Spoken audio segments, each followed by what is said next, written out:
आपल्या देहात संज्ञा माझं नाव ब्रह्मराक्षस. हो अहो आता ओळखी झाली. आता निघते.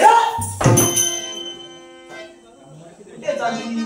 कुठे चालवण्यासाठी नाही मला कळवला.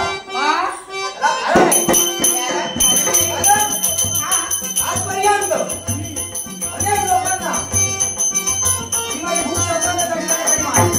म्हणजे आपण अनेक लोकांना कष्ट करतो. तुला पाहिलं आणि विचारलं होता. असा कोणता विचार?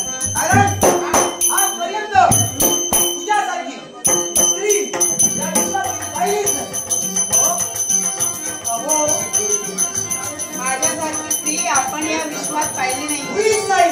अहो मग तुमची नजर चुकीची आहे. अहो माझ्यापेक्षा सुंदर स्त्रिया या असण्यात आहेत. माझी नजर केव्हा चुकत नाही. ज्या व्यक्तीवर पडते त्याला मी कधी सोडत नाही. होय ना. अहो पण आपण माझा मार्ग का रोखताय? त्याला पण कारण आहे. याला कारण आहे. कारण हा तुला पाहिल्यानंतर मला असं वाटू लागलं असं काय? की शब्दात सांगू शकत नाही. शब्दात सांगू शकत